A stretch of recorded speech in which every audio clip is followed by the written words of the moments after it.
this morning, our first panel, we're going to talk about where are we going from here. And to sort of frame the discussion, I'd just like to give a few statistics about where Riverside County, western Riverside County is and where it's going. So the county is, the WR-COG region is home to 1.6 million people now. And by the year 2040, that's expected to grow to about 2.4 million people. There are about 500,000 employees, and again, by that same year, expected to grow to about 900,000 employees. There are 40 million vehicle miles traveled on the roadways, and that's expected to grow to about 56 million a day. About 30,000 people ride RTA buses every day, and we expect that to grow to about 70,000. And about 77% of people in western Riverside County commute alone, and about 17% of all residents have commute trips longer than 1 hour, although the median is about 32 minutes. So that kind of frames the discussion. And we're going to have panelists today talking about public transit and active transportation and some technology. But I sort of want to introduce another concept that I've been working on recently, and that's the impact of autonomous vehicles, self-driven vehicles. These are something that are coming. They're imminent. There's a lot of debate among experts as to when they are coming, and but that's about the only thing that's debated.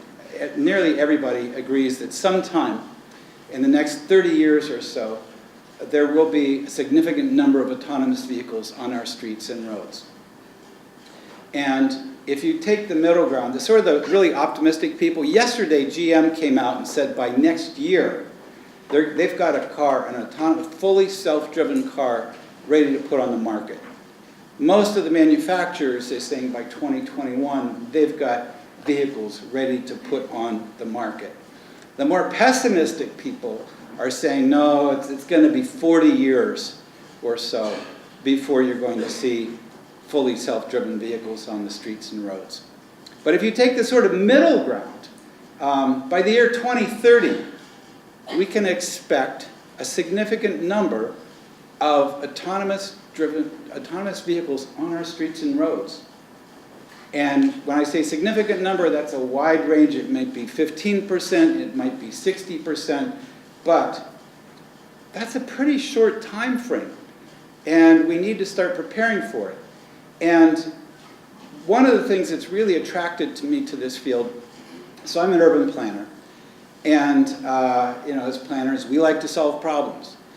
And when I look at autonomous vehicles as a potential tool to address a lot of the problems that we face today, if we have the right policies in place, we can virtually eliminate congestion, we can dramatically reduce greenhouse gases, we can make our transportation system much safer, we can make it much more equitable, we can offer many more options for people, we can have healthier, more livable communities.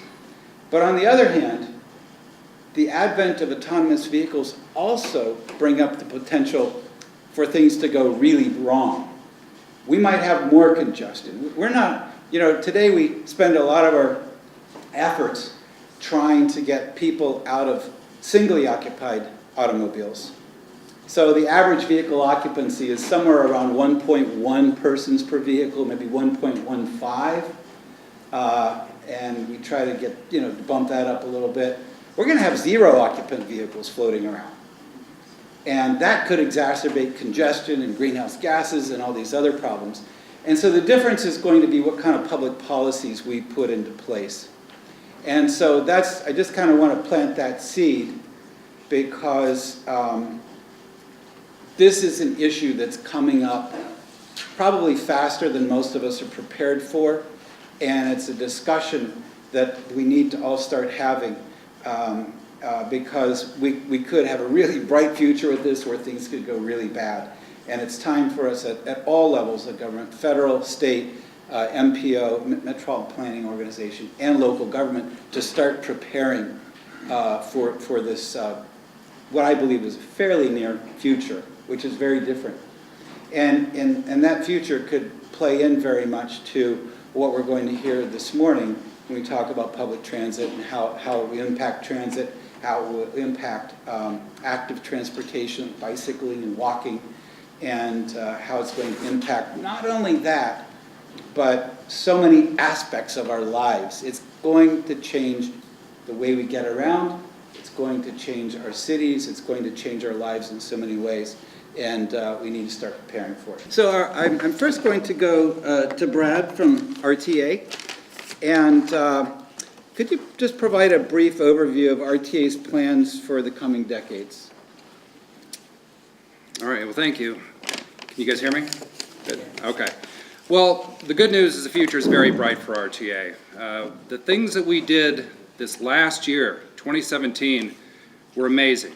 And I've been at RTA for almost 15 years, and last year was a watershed year for us. We did a lot of great things that will grow as we grow. A few things that we did quickly, we launched Express Rapid Link service that connects Corona with Riverside. It's off to a great start. It's called Rapid Link Gold Line. We also changed the way we deliver service in downtown Riverside. We brought in new bus shelters. We really revolutionized the way we did service there. Another thing that we're looking at doing, and this is two things that are coming up that we just started. One is mobile ticketing. The way people pay for bus passes is about to change. We are entering a pilot period with La Sierra University where students will pay with their cell phone. They'll show their cell phone to the driver and the cell phone will have their bus pass on it. So that means no more lost bus passes. The chance for counterfeiting of bus passes goes away. So it really changes things and it makes it a lot easier for our customers. Another thing that we did even the last week here, we launched more of a frequent express service on a route that connects Paris with Moreno Valley. That is going to change the way people get around, especially in this town. And we're looking forward to that. Let's see, so going ahead here, technology. We've always been on the cutting edge of technology. We really pride ourselves in having great technology in our buses. So looking forward, we're going to add to what we already have. We have free Wi-Fi on our buses.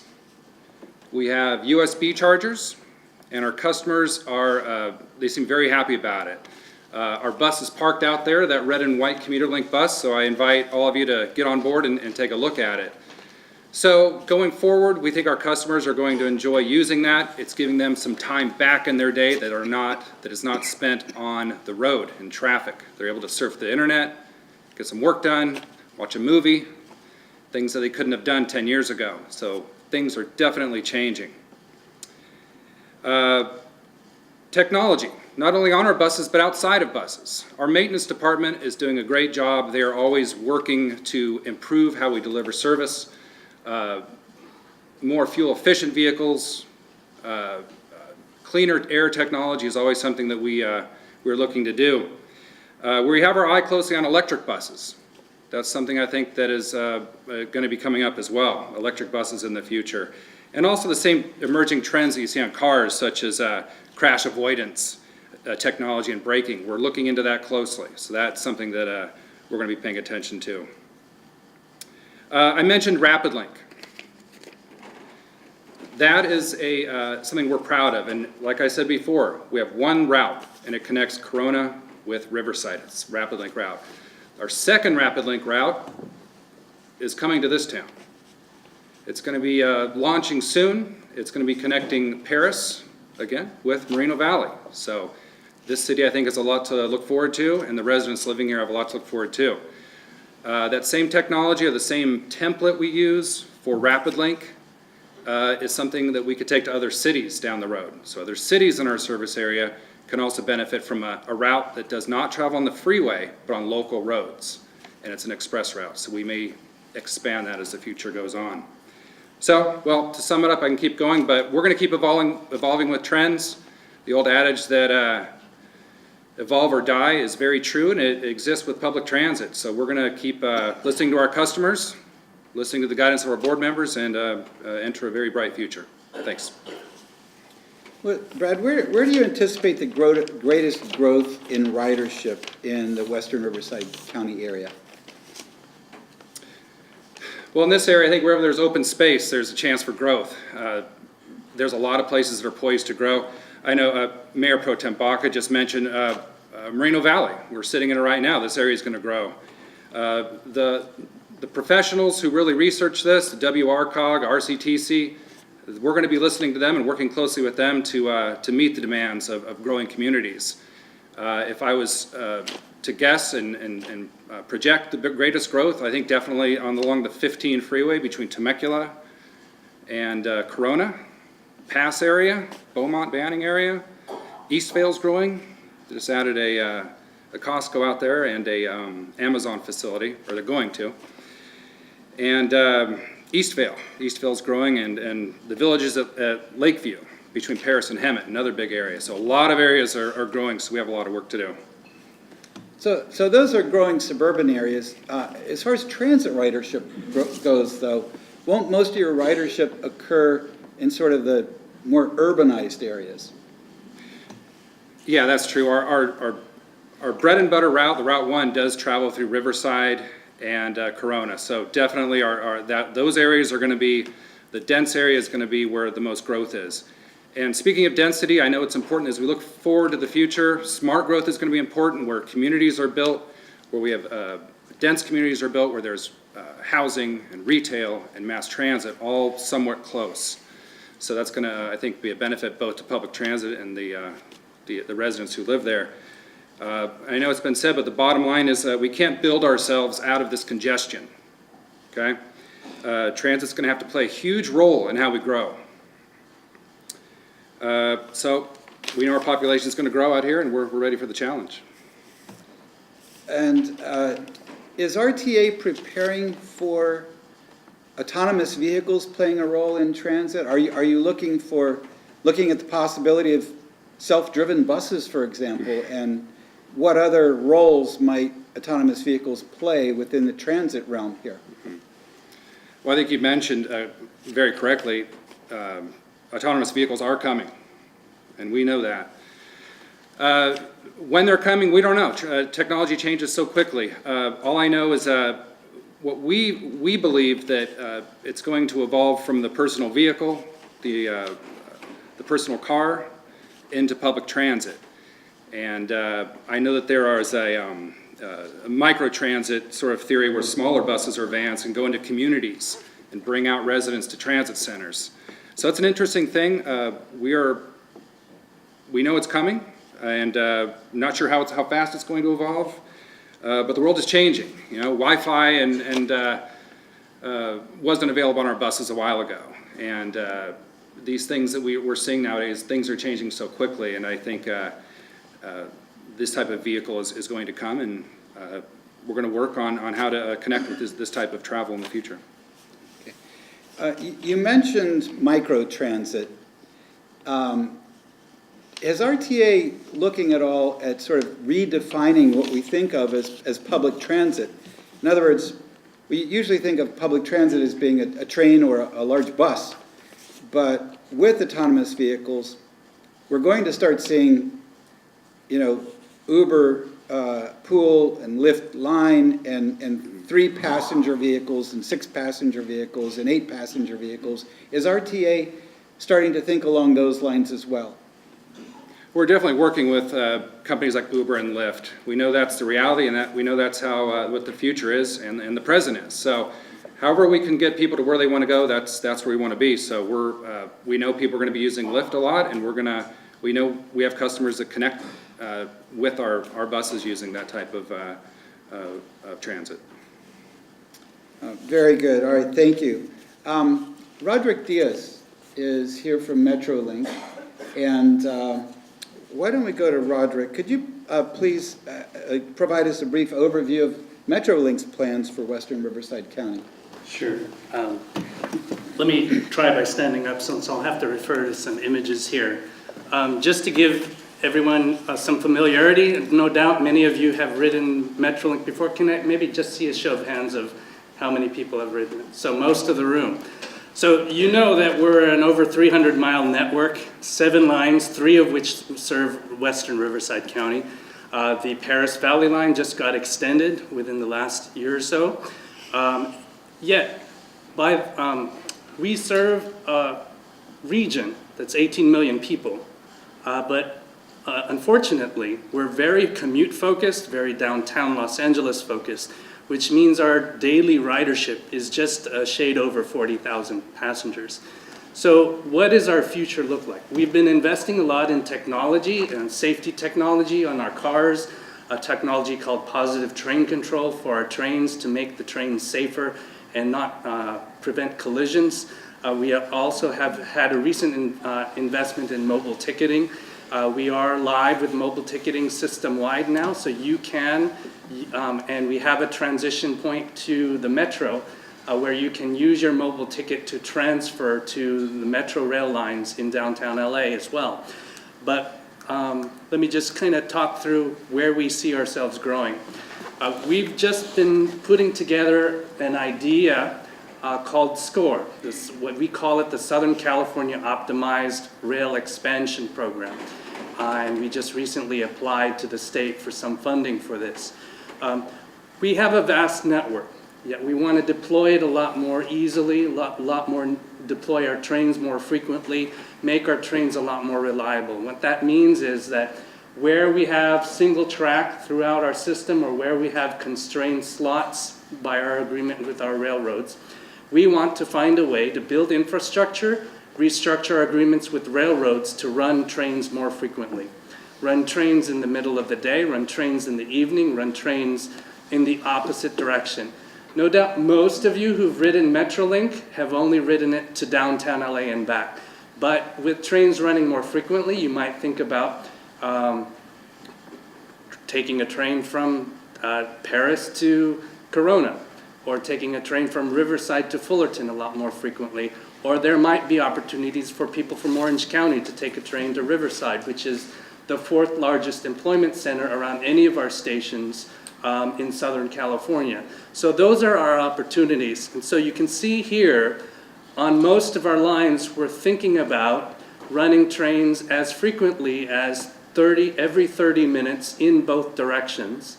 There are going to be some core parts of our networks where we might be able to run trains every 15 minutes, let's say between Burbank and Anaheim. And so you see there both the IEOC line, which runs from San Bernardino through Laguna Niguel toward Oceanside. That is looking like something we'd like to aspire to run service every 30 minutes. And the 91 Paris Valley line is something that we're aspiring to. We're still working on the Riverside line, some discussions with the Union Pacific, and so maybe we will be able to incorporate more frequencies on the Riverside line in our planning. So that in a nutshell is what we're thinking about. It's a very ambitious multi-billion-dollar program. It's going to take a lot of investment from the state, hopefully, and we are looking to apply for funds from the federal government as well. So one of the challenges in a very suburban area like this is getting to and from the stations. So how does Metrolink work and plan for interfacing with other transportation modes? Okay. The other aspect of this plan is the software of how we operate. And I mentioned that we're planning to run at regular headways, let's say every 30 minutes on these trains. So imagine that the train is scheduled to hit March Field, Moreno Valley Station at 9:07. We anticipate then maybe we might be able to have a train hit at 9:37, 10:07, 10:37, 11:07. So what that does, it creates a structure in people's minds of when the train is coming and when they can connect to connecting services. So one of the biggest complaints we get from our partner operators, and we have free transfer agreements with more than 50 bus transit operators, is that your trains don't come at an interval that makes it easy for us to connect to you. And so by having these regular, what are called regular headways, regular spacing between the trains, the local bus transit operators, and even if it's Lyft Line or Uber Pool, can start to plan for a regular connection where they approach the station right before when the train is supposed to arrive, and then capture the passengers who seek to transfer to local bus, and then depart the station right after the train has departed. So that's our biggest strategy to foster greater connections with buses. That works from train to train as well. So imagine you ride the 91 Paris Valley Line train into Union Station. Some of those trains actually will go through, and with the project called Link US, Link Union Station, in Union Station, right now that's a terminal station, so you have to roll in and back out. All the trains have to roll in and back out. But a 91 Paris Valley Line train might be able to say, go through to the Antelope Valley. So you might be able to ride on through to Burbank or Glendale or Santa Clarita or even Palmdale or Lancaster on the same train. Or there might be a timed transfer to the Ventura County line. So you might be able to roll into Union Station, have a 5-minute transfer to the Ventura County line, and you might be able to ride a train to Cal State Northridge or Camarillo or downtown Ventura on the through trip. So it really expands the way you can think about connections throughout Southern California. And where do you anticipate your greatest growth in ridership in western Riverside County? Okay. I'll point to this map here that kind of points to where our concentrations of employment are. You see the red there is where stations with more than 10,000 jobs within half a mile. And in yellow there, the stations within more than 5,000 jobs within half a mile. Our bread and butter has always been the trip to downtown Los Angeles. Eventually that's going to saturate, and we have all of this infrastructure ready to go, ready to serve other types of trips. Downtown to suburb trips, or downtown to secondary employment center trips, or also suburb to suburb trips. So we really see the growing suburb to suburb market as something that we need to start capturing. Also, midday and evening service is something that we need to think more about. Since most of the cost of having all this fleet is associated with the peak hour, we need to run more service in the midday and evening. That ends up being cheaper to run than the peak hour service because you have the trains already, and we need to kind of run more service in the midday and evening to capture those extra trips in those timeframes. So I think it's just really expanding our marketplace beyond the traditional peak direction downtown Los Angeles oriented market.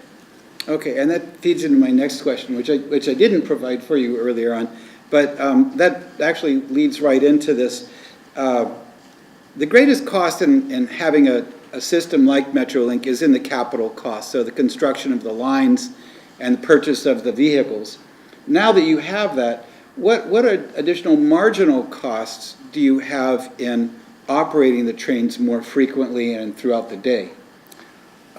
Really, if we just assume that we have the infrastructure already, we have the fleet already, the marginal costs are associated with fuel and crew time, so our labor costs. And to a certain extent, the crew time may actually also be embedded in what we have already, because our crews are paid for an 8-hour plus day. Sometimes they're not running in the middle of the day. And so there are opportunities, frankly, to take advantage of what might be close to zero marginal cost crew time and to run those trains and run them more frequently. So it is really about fuel.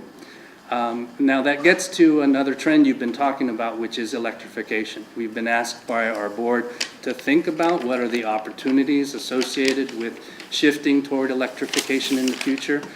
We've just purchased what are called Tier 4 locomotives, which is the cleanest diesel locomotives you can have. But as those go into the system and as our service grows, we may want to think about opportunities for electrification. So if high-speed rail comes into Southern California, high-speed rail may invest in electrification infrastructure, Burbank to Anaheim. That may provide an opportunity to think about electrification in other parts of the system. It may also provide an opportunity to think about having more efficient trains. So in addition to the Tier 4, maybe we might have shorter trains to serve our system more frequently, to allow shorter diesel trains to what are called diesel multiple units to service our area more frequently. So these are things that we're exploring with our board. We have to kind of ultimately do our due diligence to perform the analysis to see if there's a business case for these new technologies. Very good, thank you. So Bryan Jones is with Alta Transportation, Alta Planning and Design, and he's an expert in active transportation and complete streets. And so Bryan, what are your greatest challenges for bicycle and pedestrian planning and complete streets in western Riverside County? And how would you prioritize expenditures? Sure. I think in western Riverside County, we've done a lot of good efforts in building freeways, but we haven't. So we've really focused on building transportation through our communities. I took the 215 here, and I got off the 215, and I got onto a community road that was bigger than the 215. And wider than the 215 and could be just as fast as the 215, but the speed limit was different than the 215. But we really need to understand the situation. How many of us drove alone here today? Okay. And whoops. What happened there? There we go. And how many of you said, man, if we just had one more lane, we could have gotten there a little faster, right? And how many of you sit in congestion and say, man, if I could just use that HOV lane during the middle of the day, I could get someplace faster, right? And then we have this little public health issue out in the Inland Empire, right? And I can say, I was closer to the left than I was in the middle, and I'm working to get back towards the middle. But we spend a lot of time exercising our ankle on that gas pedal, right? Or the brake pedal on our freeways, right? And sorry about this. There we go. And then as we get off the freeway, we have this issue with, we know there's a direct correlation with speed and how your survivability in a collision or crash. And we have a lot of carnage. There's 40,000 people dying on our roadways a year. That's like an airplane going down every year, right? So high speed kills when it comes to cars, and yet we're so focused in our communities of building high speed, and then we wonder why do no one walk or bike in our communities, right? And we size our intersections rather than design our intersections, right? So we're sizing them for cars, and then I can tell you, when I go to a social function and I tell them I'm a transportation engineer, they go, oh my gosh, my least favorite traffic signal is this one, or there's a pothole here, right? And I'm like, oh great. So, and I spend a lot of time. But these two roadways were built in different eras, and they move the same amount of cars. One just does it at 55 miles an hour, and one does it at 25 to 30 miles an hour. And one, the city can afford to maintain. The other one, the city cannot afford to maintain. It has 60% more infrastructure that they have to maintain. And so, as a result, many of our roadways start looking like this because we have this thing called deferred maintenance. How many of you have deferred maintenance in your communities? You see a pothole, alligator cracking on your roadways, it feels like cobblestone from the 1900s. And wide roadways have all these negative impacts on your communities, including disconnecting people and communities from their potential. And so, we widen roadways like this, and we say, oh, let's widen it one more lane. Then it induces some demand, and it fills up, and you're like, man, didn't we just widen this roadway? It still takes me 20 minutes to get to work. And we keep going and going and going. So trying to cure traffic congestion, as we mentioned up here, with more capacity is like trying to cure obesity by loosening your belt. Trust me, I tried. So how do we reframe the problem? Because it's not about bicycles or pedestrians, because a lot of people say, well, I don't bicycle, or I'm not a bicyclist, or I'm not a cyclist, or I don't walk. But every trip begins with walking, even when you get out of your car. So how do we move and connect people safely and effectively so our communities can truly thrive, and we can afford to do what we want to do in our communities, rather than say, we can't afford that. So how do we create streets that are places to connect people and create great communities where people connect? And it really has to be about more than just thinking about the car and building for the car, but we have to think about the land uses. We have to think about the transportation. We have to figure out how to connect people. And we have to focus on economic vitality of our communities so that these guys up here can provide better transit services to you. Or how do we do things different? In other states, they run buses on shoulders. In California, we can't do that because of the CHP and Caltrans. We haven't figured out how other states are doing that. And so you get on a bus and you have to sit in the same congestion that everybody else is. And so we treat the bus, even though it might be full of people. Why would you walk to the bus stop or ride your bike to the bus stop if you have to sit in the same congestion you would in your personal car, right? So how do you get that to be more reliable or faster without spending a lot of money, right? We have all these 8, 10, 12-foot shoulders that we built around our freeways. So we have to look at traffic volumes and travel lanes, but if we start looking at a greater paradigm shift of mobility, vibrancy, economy, and safety, that's what people want in their community. And how do we attract those people to our community? How do we attract those jobs to our community so people don't have to drive to San Diego or Orange County or take the train to downtown Los Angeles for a job, but they can live, work, and play in the Inland Empire, and they don't have to spend an hour commuting there and an hour to get back, right? But we can't solve our problem with the same thing we used to create them. And so we really have to change how do we prioritize a lot of these things. And it's weird, and it's awkward, and it's challenging. But the 8 worst words you can use is that can never be done in our city. We can't have density in our city. We can't have congestion in our city. We can't create an urban downtown. We can't create a place in our town. It has to be single-family homes, right? No one will get out of their cars. But Caltrans changed their mission to focus on California's economy and livability. What is your general plan focusing on? Is it focusing on the economy and livability of your community? And then Caltrans paid for some studies that showed, hey, building more capacity really doesn't help congestion. We know that. They did science and research on this, but yet we still build more capacity. And then the other great thing is low speed kills when it comes to delivering projects that improve safety, because we have 40,000 people dying on our roadways, and it's not a sense of urgency to fix that. And yet, our roadways need to be maintained. So if we maintain our roadways, it's an opportunity to repurpose our roadways and design them to be safer. We have all the tools necessary to do that.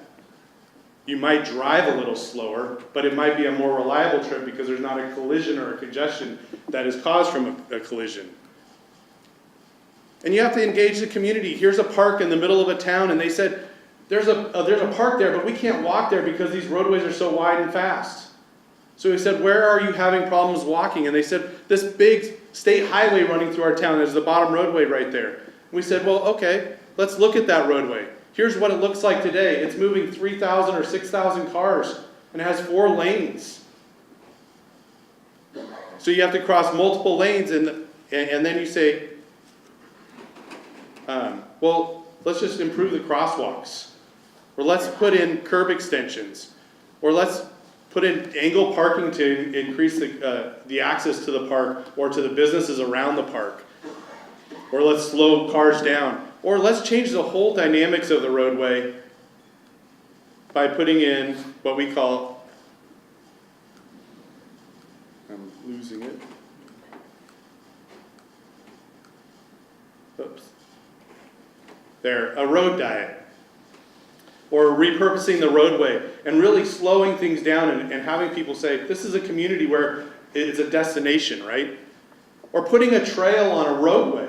Just repurposing the space on the roadway and creating space that's separated for people to ride their bike. Because most people are afraid of being run over by a car or somebody text driving. And using roundabouts. I'm sorry, this is supposed to... or putting in separation of bike lanes. And I have one picture here, but this is what our community should be looking like. We should be able to see families riding their bikes and seeing this kind of parking. And Nathan Mustafa in the city of Riverside put in a pedestrian scramble in his downtown. Yay? Have you experienced it? Well, in Carlsbad, they did the same thing, They added people back to it. Within a year, 50% increase in people crossing this thing, 75% increase in revenue for all the businesses around this intersection, right? Because people are walking past the businesses, right?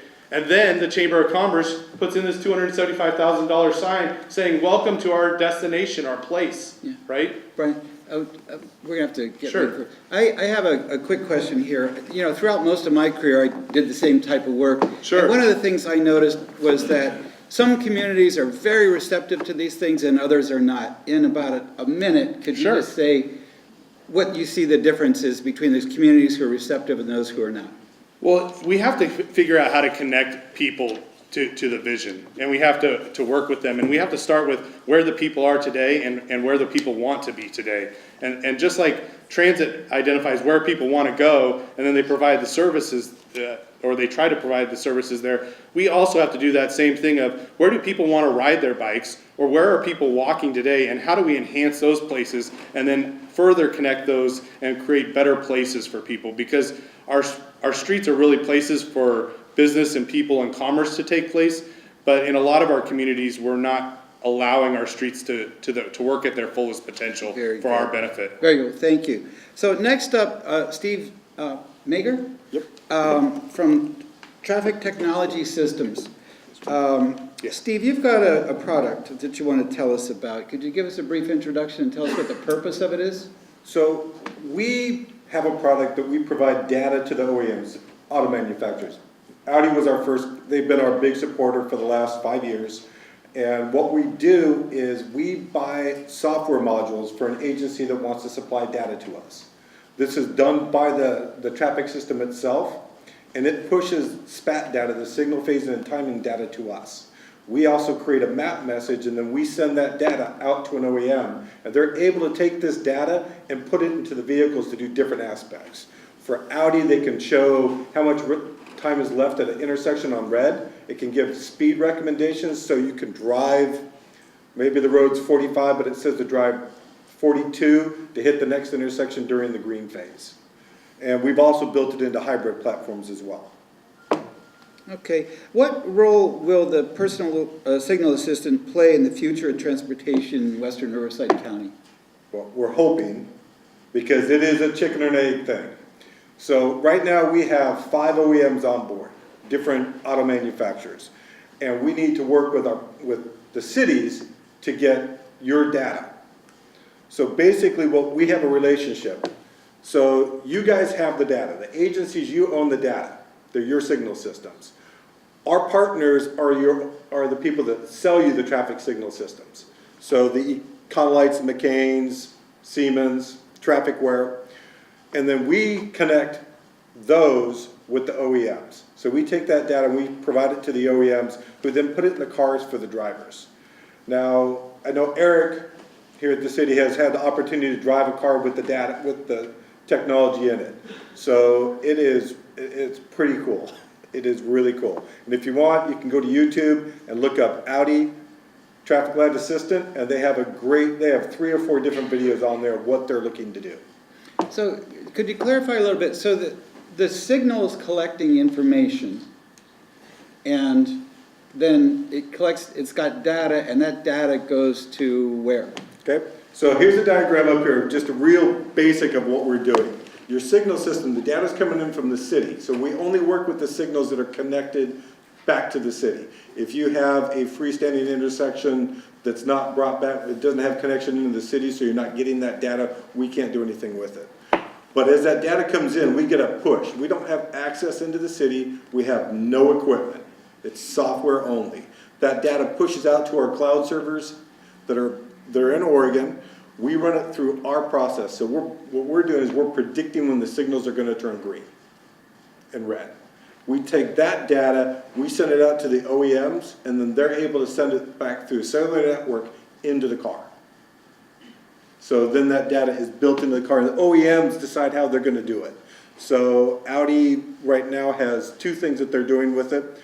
The first is the countdown to red, or countdown to green. So if you're sitting at an intersection, it'll give a little signal head, little red signal head. It'll actually count down how much red time is left. It grays out 4 seconds before the light turns green, and then you go. The second part that it does is when you get into a geofenced area, the system knows the car is there. The GPS information in the car tells it how far it is from the intersection, how much red or green time is remaining, and it can then give a speed recommendation to hit that intersection during the green phase. The last one they're turning on is for greenhouse effects. How many people have a car that have start-stop technology? Audi has found that 65% of the people that have it turn it off. So they're building it into the car. Well, it will automatically shut it off if there's enough red time remaining and restart the car automatically for the driver. So that hopefully takes that consideration out. So is the primary function then to inform the car about how much green time is left on the signal and to adjust the speed of the car accordingly? It's just a recommendation. It's to give the driver the information. So in an Audi, it's letting the driver know how much red or green time is, and then how much, what speed to drive to hit the next intersection during the green phase. Would that encourage people to hit the gas? If you hit 8% over the speed limit, the system shuts down. Okay, very good. So Audi is very, they're a tech company for cars, but they're also very concerned with safety. So if you drive 8% over, and we have had agencies try this, the system just shuts down. It goes gray, you don't get any information until you're back within the speed limit and in the next geofenced area. Are there other types of data that your system collects and sends out? So right now, that's what we send out to the OEMs. Back for the agencies, we're getting data back from the cars. So every car is marked with the GPS, and our agreement with the OEMs is they give the data back to us. We're then giving that data back to the agencies. So we're able to get you arrivals on red, arrival on green, turning movements, average speed, and that data comes back to the cities. Okay, now back to autonomous vehicles. There are two types of communications that are going to be critical for autonomous vehicles to function. And that is what we call vehicle-to-vehicle communication. So the cars will essentially talk to one another. The other one is vehicle-to-infrastructure communication. So there's communication between the infrastructure, like traffic signals, and the vehicles themselves. How will your product work with autonomous vehicles in these sort of V2V and V2I? So we are definitely V2I. So we're the infrastructure to the vehicle. So right now, autonomous cars are using video detection and LiDAR for distance. So as Audi says, and we've had other OEMs tell us, to truly be autonomous, you have to be tied in the signal system. You have to have the redundancies. So this is one way that it's going to happen. It's a very cost-effective way for the agency because we're paying for the upfront cost for this. And the OEMs are coming on board and building the systems to do this. Can you envision other applications with V2I with your product? We recently did, and we don't have the information back yet, but we recently did a project in Canada for freight, moving freight through on high-speed intersections and corridors with this information and to show the drivers and how they made the responses to the traffic flow. Okay, very good. I think it's time to open it up for questions and answers from the audience. Anybody for any of the panelists? Yes. In inland Southern California, Southern California in general, there's kind of a mindset that public transportation just isn't for them. And I think that needs to be some kind of a culture change with younger folks, maybe getting letting people know about RTA in elementary, middle, and high schools. What's your plan for that so we can kind of change that mindset? Ryan, could you repeat the question for the audience? Yeah, so the question is that there's a sort of a cultural barrier for people taking transit. Many people don't envision themselves using public transit. Some of the younger people are more open to this idea, but he's asking, I think, Brad from RTA, what your plans are to address this issue. That's a great question. There's a stigma that has been attached to public transportation for years. We are doing our best to educate people about public transit. The results have been amazing, really, what we've done.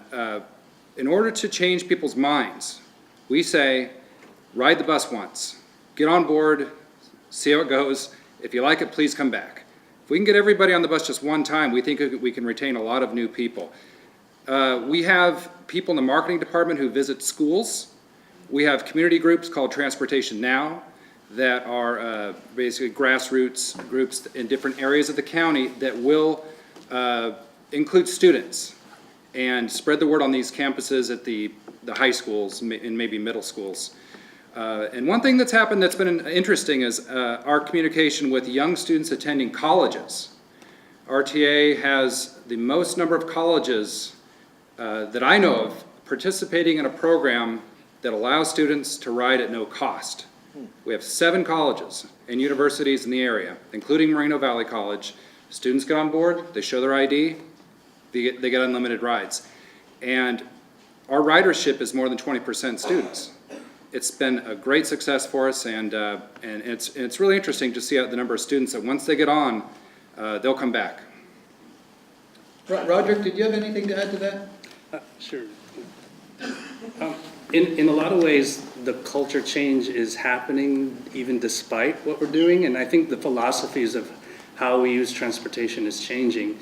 Whereas the car was once seen as the truly freedom-providing vehicle, I think what the technology that people are looking at to provide freedom is really, I'm trying to find my smartphone, is this. So there are surveys out there right now that's when people, young generations are asked about what technology they would rather have, whether it's a personal automobile or a smartphone, it's really the smartphone that they're gravitating toward.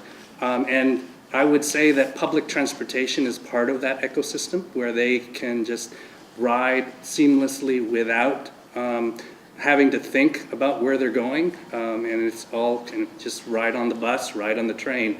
The more we make it easier for people to connect and to people to understand the system, the more we help them understand that public transportation is not merely an alternative to a superior automobile, but it's really a superior way to provide freedom for people. And I'm going to push back a little bit on the sort of the cultural aspect of this. I think people, I mean, as a transportation planner, I think people make rational choices given the choices that are in front of them. And if it takes you 30 minutes to go somewhere by car, and it takes you an hour to go somewhere by transit, what are you going to do? And that's sort of the choice that many people in suburban areas are facing. And it's the point-to-point flexibility that the car gives you that's very difficult for transit to compete with in very suburban areas. And if you look at sort of the transit ridership trends in sort of western Riverside County, compare that to downtown LA, it's very different. And if you take somebody from western Riverside County and you have them move to Manhattan or Tokyo, they will learn to use public transit pretty quickly. Conversely, if you take somebody from Manhattan who's never driven before in their life and they move to western Riverside County, they're going to get a car pretty quickly.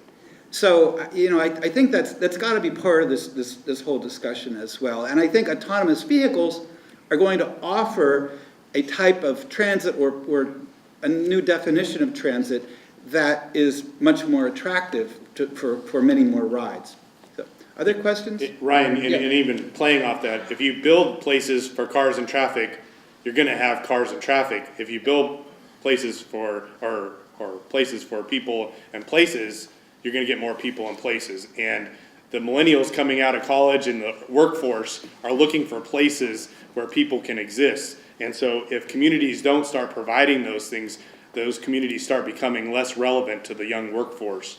And so that is a dynamic, because a lot of people are getting out of college with a lot of debt. They can't afford a car. And so they're saying, well, I can live here without a car payment. I have to live here with a car payment. And that could be an extra $500 to $1,000 a month for them, depending on what kind of car and insurance they have. So, Very good. Question here? Hi, my name is Amy Kinney, and I am a Riverside County Parks Commissioner. And I've spent the last 10 years working on getting trails throughout Riverside County and connecting to various cities. And it's really an uphill battle. You've got the Riverside County Board of Supervisors that eliminated the DIF for parks and trails and commercial development, because there wasn't a nexus that we could identify. Not all cities have trails master plans. We're working on a master plan for Riverside County, but it's not necessarily that people aren't there. I tell people I'm working on this trail, they think it's great, we want to use it. If you have a nice trail that makes sense, that has connectivity and places that they want to visit, and it gets used. But I don't know how to overcome the resistance on cities to, it comes down to funding, and it needs to be, when a development comes in, there needs to have that component, and there's a reluctance. They don't really necessarily see that as a viable alternative to, I see moms wanting to take their kids on a bike ride to go get ice cream rather than driving down in the car. Why not? Yeah. Brian, do you want to? Well, I think a lot of it comes down to the scarce resources and how do we divide that up, and so then what gets cut, right? So instead of saying how do we work within this pie, how do we grow that pie? And how do we grow that economic base in communities so we can do the things that matter to the people in the communities? And I think that's the most important part. And when you focus on cars and traffic, it's one of the least return on investment. You in the Inland Empire have a lot of warehousing jobs. And so you attract a lot of semi-trucks. And those semi-trucks do a lot of damage to your roadways. And so you have to do a lot more maintenance on your roadways than a lot of other communities. And so how do you balance what you need and where you want to be? And if you have to service a six-lane roadway all the way out to all the suburbs, that's a lot of infrastructure that you have to maintain. And the single-family homes aren't paying, with Prop 13 from the 80s, aren't paying the revenue to maintain that roadway that's servicing them, right? Plus the police, plus the fire. And so a lot of it has to either be done in master plans when you're building these suburbs, putting the trails in first, or looking for partnerships to do the levees. You have lots of great opportunities to put trails in this region. It's just the lack of funding right now, because a lot of times you're exporting the people outside of this region for jobs. And so if we can figure out how to bring the jobs to Riverside County and the right types of jobs to Riverside County, you can really enhance. So there's a tie between transportation, economic development, and revenues for agencies to do what matters to the people. Yeah. And I would say that I think if you've got it in a plan, that you can, the county can actually require the developers to put the trails in. So, question back here. Yes, in talking with people at the Caltrans table and listening to people continually here, you cannot build yourself out of congestion, and yet I see Riverside County, RCTC, also Riverside County trying to do that. An example is the Mid-County Parkway, 6 lanes going from San Jacinto to Paris, making it so that in the city of Paris, 400 plus people are going to be displaced. County going from Paris to Verona on the Cajalca Road, also thinking of a 6-lane road, basically freeways in both cases. I don't see the design elements I saw on the screen on these roads. I agree they need to be safer, but not 6 lanes. You can make a safer road with less than 6 lanes. So I'd like to hear why Riverside County continues to think they can loosen their belt to lose weight. Anyway, I'll leave that. Does anybody want to take that? If not, it's really, it's an issue, and I agree with your premise. It's an issue that it's a political decision that's made, and certainly with the advent of autonomous vehicles, the need for new infrastructure, I think, is going to decrease significantly. The real need is going to be with maintenance. And so I think your case will get stronger over time. It's a matter of convincing the people who make those decisions to make different ones. Does anybody want to? Well, you have a lot of legacy programs, and so it takes a while for legacy programs to change. But we have to start changing the language, the conversations, and as a result, the culture will change in a community. But we have to identify what are our challenges today and then what are our visions today.